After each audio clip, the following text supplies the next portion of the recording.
una especie de continuación de Puerto Madero, un Puerto Madero bis, una extensión de todo ese sector de altísimo nivel contra el asentamiento, ¿no? El Rodrigo Bueno. Así es, y para hablar de esto estamos en contacto con Jonathan Valdivieso. Él pertenece al Observatorio del Derecho de la ciudad, a la ciudad, y está teniendo la amabilidad de atendernos. ¿Cómo te va, Jonathan? Gracias por atendernos. ¿Qué tal? Buenas tardes, gracias por la invitación. Bien, bueno, a ver, esto ¿por qué la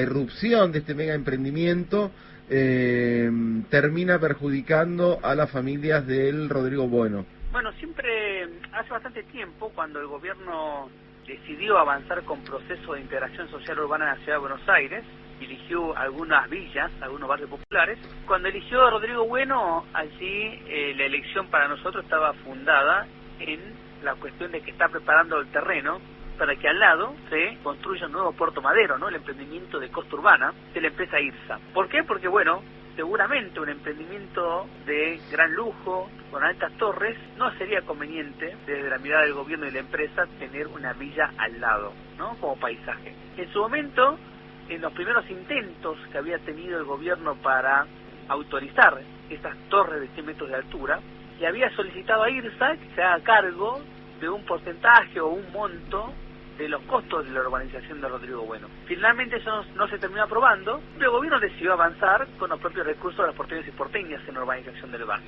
La decisión de urbanizar, por supuesto, la apoyamos y está bien, es un derecho constitucional, la erradicación y urbanización de las villas. El tema es que el proceso de urbanización, muchas veces, en muchas decisiones, está más pensado en cómo favorecer a el futuro proyecto inmobiliario de costa urbana que las necesidades habitacionales de las familias. Y una de esas decisiones cuestionadas es la obra que se denomina el borde costero.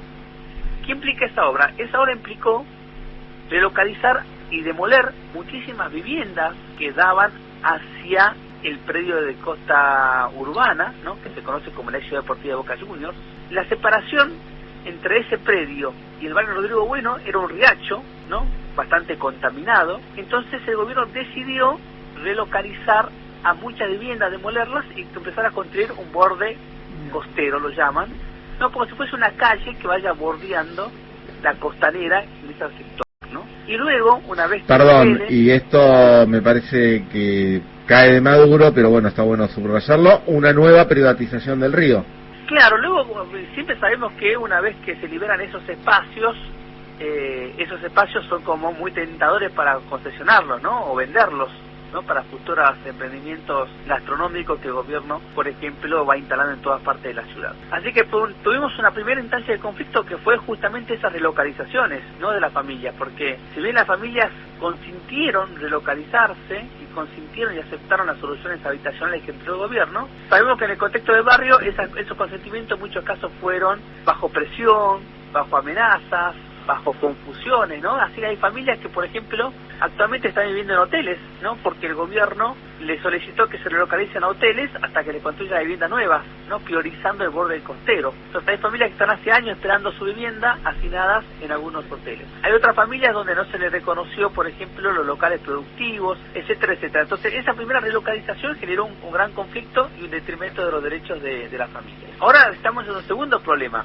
Las viviendas que no se relocalizaron están sufriendo los impactos de la obra del borde costero. Es una obra de gran envergadura que están utilizando máquinas y grúas de piloteras de gran tamaño que obviamente están generando movimiento de los suelos. Y recordemos que estos son suelos de relleno, ¿no? Son rellenos que en su momento se hicieron al Río de la Plata.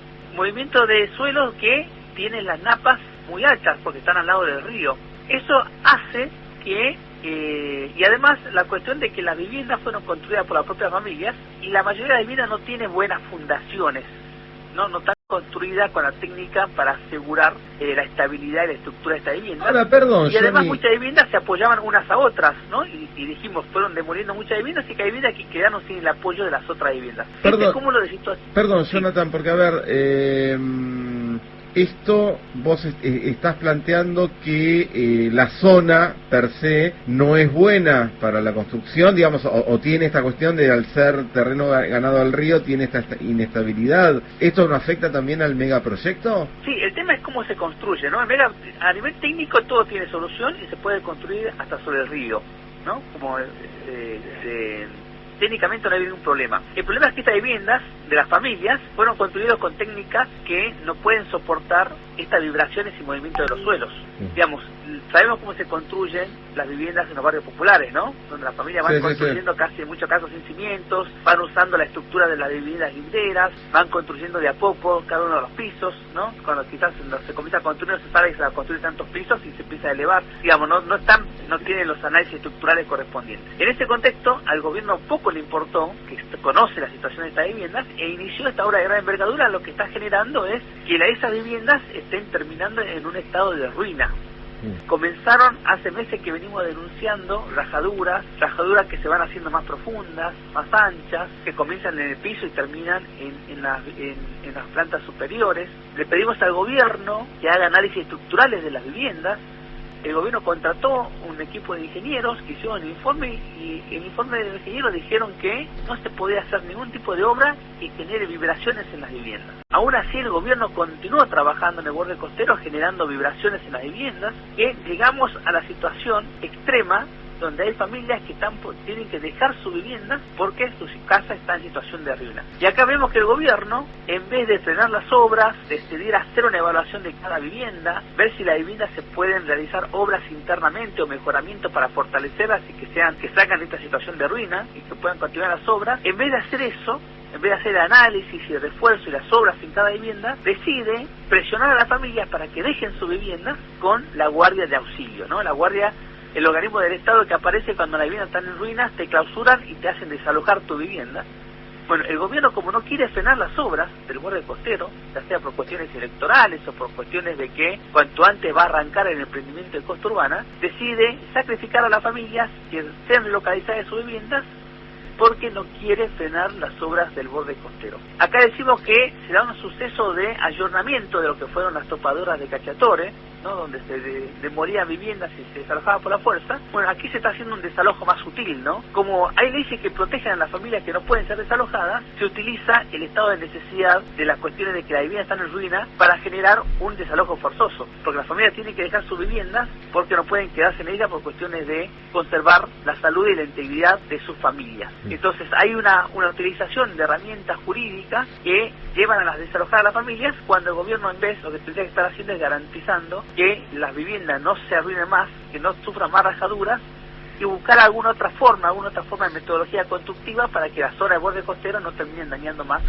a las viviendas de las familias. Jonathan, en la denuncia que nos llega de el movimiento La Ciudad Somos Quienes la Habitamos, bueno, señalan que son funcionarios puestos en el gobierno de la ciudad por Jorge Macri, que todavía no ganó las elecciones, pero ya de alguna manera está dando cuenta de hacia dónde va a ir su gobierno si es que finalmente gana las elecciones y es el jefe de gobierno de la ciudad, ¿no? Bueno, después de las PASO, que es un hecho notorio, a pedido de Jorge Macri se empezaron a descabezar ciertos ministerios. El caso de... Uno de esos ministerios es el Ministerio de Desarrollo Humano y Hábitat y la presidencia del Instituto de Vivienda de la Ciudad. María Migliore.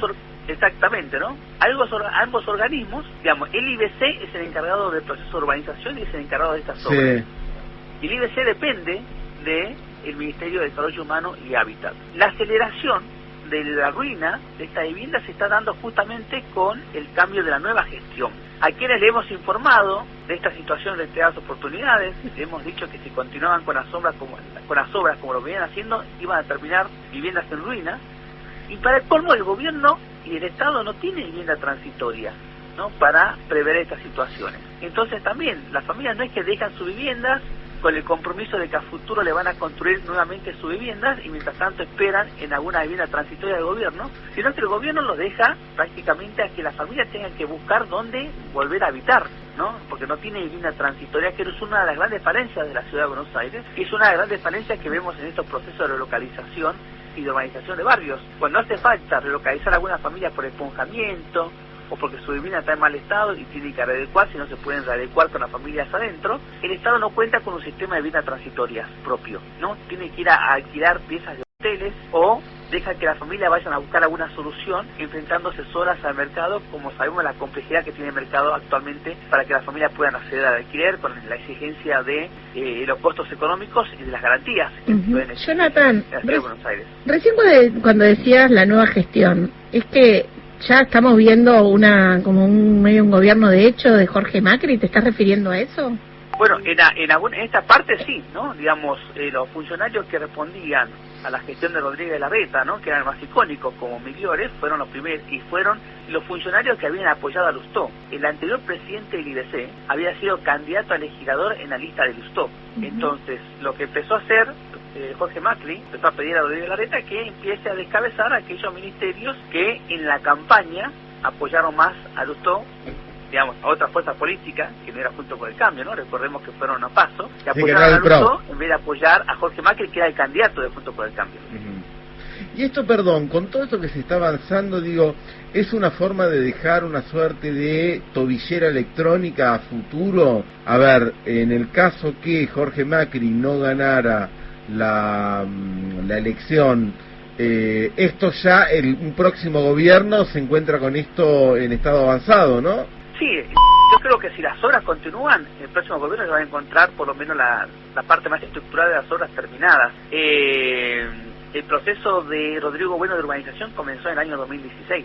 Ya casi van 7 años de proceso de urbanización, pasó mucha agua bajo el puente, muchos conflictos, ya se construyeron las viviendas nuevas, ¿no? Ahora lo que vemos es justamente que este borde costero está más orientado no a las prioridades de las familias, porque, como les decía, hay muchas familias que están esperando su vivienda en hoteles, ¿no? Hay muchas familias que le dieron subsidios y no le dieron ni siquiera a los hoteles. Hay muchos compromisos del gobierno en actas firmadas que tienen que garantizar viviendas. En vez de que el gobierno esté priorizando construir más viviendas para esas familias, ha priorizado la construcción del borde costero, que va a ser la muralla que va a generar un nuevo paisaje para el emprendimiento de costa urbana. Jonathan, te agradecemos muchísimo por el tiempo y bueno, será hasta la próxima vez. Muchas gracias por el espacio. Que tengan un feliz semana. Escuchábamos a Jonathan Valdivieso del Observatorio por el Derecho a la Ciudad aquí en el aire de Canal Abierto Radio.